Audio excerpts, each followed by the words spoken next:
ప్రస్తుతం మనం గిరిజనులుగా పిలిచే బంజారాలకు ఘనమైన గత చరిత్రే ఉంది. బంజారాలను గోర్ బంజార్, గోర్మాటి బంజారా అని పిలుస్తుంటారు. అసలు బంజారాలకు గోర్ బంజారా అనే పేరు రావడానికి పెద్ద చరిత్రే ఉంది. బంజారాలను కొందరు వంజరా అని కూడా సంబోధిస్తుంటారు. వాస్తవానికి బంజారా అంటే సంస్కృతంలో వనచర అని అర్థం, అంటే అడవుల్లో సంచరించేవారు అని. ఆంగ్లేయులు భారతదేశానికి రాకపూర్వమే బంజారాలు ఆఫ్ఘనిస్తాన్ లోని గోర్ అనే రాష్ట్రం నుంచి భారతదేశంలోని రాజస్థాన్ ప్రాంతానికి వలస వచ్చారని చరిత్ర చెబుతుంది.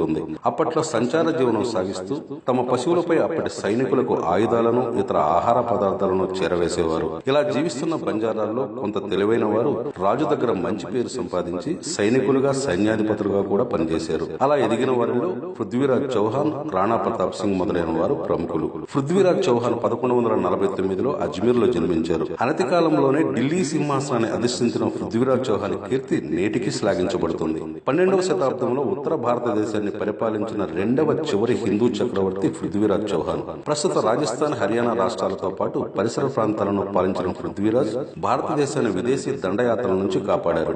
పృథ్వీరాజ్ చౌహాన్ ఒక యుద్ధంలో ముస్లిం రాజును కూడా జయించాడు. బంజారా అయినప్పటికీ జయచంద్ర రాథోడ్ ముస్లిం రాజులతో చేతులు కలపడంతో పృథ్వీరాజ్ 1192లో జరిగిన రెండో తరైన యుద్ధంలో అశువులు బాశాడు. బంజారా తెగకు చెందిన మరో రాజు రాణా ప్రతాప్ సింగ్ ప్రస్తుత రాజస్థాన్ లోని మేవాడ్ ప్రాంతాన్ని పరిపాలించారు. రాణా ప్రతాప్ సింగ్ తర్వాత బంజారాలు వలసబాట పట్టారు. అడవే ఆధారంగా జీవనం సాగించారు. సంచార జీవనంలో చెల్లా చెదురయ్యారు. అలా సంచరిస్తూ కొంతమంది బంజారాలు దక్షిణ భారతదేశంలోకి వలస వచ్చారు. ఇక లంబాడీలకు ఆ పేరు రావడానికి కూడా ఓ కారణం ఉంది. లంబాడీ తెగకు చెందిన వారు పూర్వం ఉప్పు అమ్మేవారు. ఉప్పును లవణ్ అంటారు కాబట్టి ఉప్పు అమ్మేవారి పేరు కాస్త లంబాడీగా మారింది. బంజారాల్లో కొంతమంది అనంతపురం జిల్లా గుత్తి మండలంలో స్థిరపడ్డారు.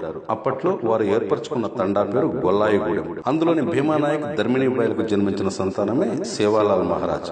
సేవాలాల్ మహారాజ్ లంబాడీలను చైతన్యపరచడం కోసం దేశం మొత్తం సంచరించాడు. పశువులను, గొర్రెలను మేపుకుంటూ, ఉప్పు అమ్ముకుంటూ జీవనం వెళ్లదీస్తున్న కాలంలో సేవాలాల్ మహారాజ్ బంజారాలను మేలుకొల్పాడు. లంబాడీలు జీవించాలంటే ముందుగా స్థిర నివాసం ఏర్పరచుకోవాలని, సంచార జీవనం కంటే స్థిర నివాసం ఉండాలని ప్రబోధించాడు. అడవి దగ్గర తండాలు ఉండాలని, బంజారాల నివాసాలకు అడవి కుడివైపు ఉండేటట్లు తండాలను నిర్మించుకోవాలని, కుడివైపు నుండి ఎడమవైపుకు నీళ్లు ప్రవహించే ప్రాంతమై ఉండాలని సూచించాడు. జీవనం కోసం భూమి, నీళ్లను నమ్ముకోవాలని, వ్యవసాయం, పశుపోషణ ద్వారా ఎదగాలని బోధించాడు. నెమలి రంగులో వస్త్రధారణ ఉండాలని, ఒకే తాను బట్ట లేదు కాబట్టి లంగా, బురుకు, జాకెట్టు ధరించాలని ప్రబోధించాడు. ఇవన్నీ నెమలి ఆకారాన్ని చూసి తయారు చేసుకున్నవే. బంజారా మహిళలు నెమలిలా లయబద్ధంగా ఆడాలని, కోయిలలా పాటలు పాడుకోవాలని సేవాలాల్ సూచించాడు. అడవి పొలాలతో తయారు చేసిన కుటుంబాను పండుగలు, శుభకార్యాలు జరుపుకున్నప్పుడు మాత్రమే సేవించాలని నిర్దేశించాడు. అప్పటి తండా ప్రజలకు గాని, లంబాడీలకు గాని బ్రాహ్మణులు తెలియదు. తండాలో పెళ్లి, పుట్టుకలు, చావులు, పండుగలు వంటి ఏ కార్యమైనా సామూహికంగా పెద్దలే జరిపేవారు. పెళ్లి అయితే ఆ తాండాలో ఉన్న ప్రతి ఒక్కరూ కలిసిపోయేవారు.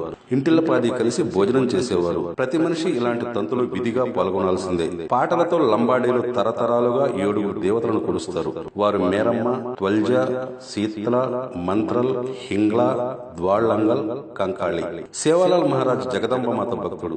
అందుకే జగదంబ మాత వారికి దివ్యశక్తి ప్రసాదించిందని నమ్మకం. ఆ శక్తి గిరిజనులను మేల్కొల్పి వారిని అభివృద్ధి బాటలో నడిపించడానికి ఉపయోగపడింది. ఈ విధంగా సేవాలాల్ మహారాజ్ కృషి గిరిజనులను సంచార జీవనం నుండి స్థిర నివాసాలకు దారితీసేలా నడిపించింది. సేవాలాల్ మహారాజ్ బంజారాలకు ఆరాధ్య దైవం, ఆదర్శ పురుషుడు కాబట్టి ఆయన పుట్టినరోజును దేశవ్యాప్తంగా ఘనంగా నిర్వహిస్తారు.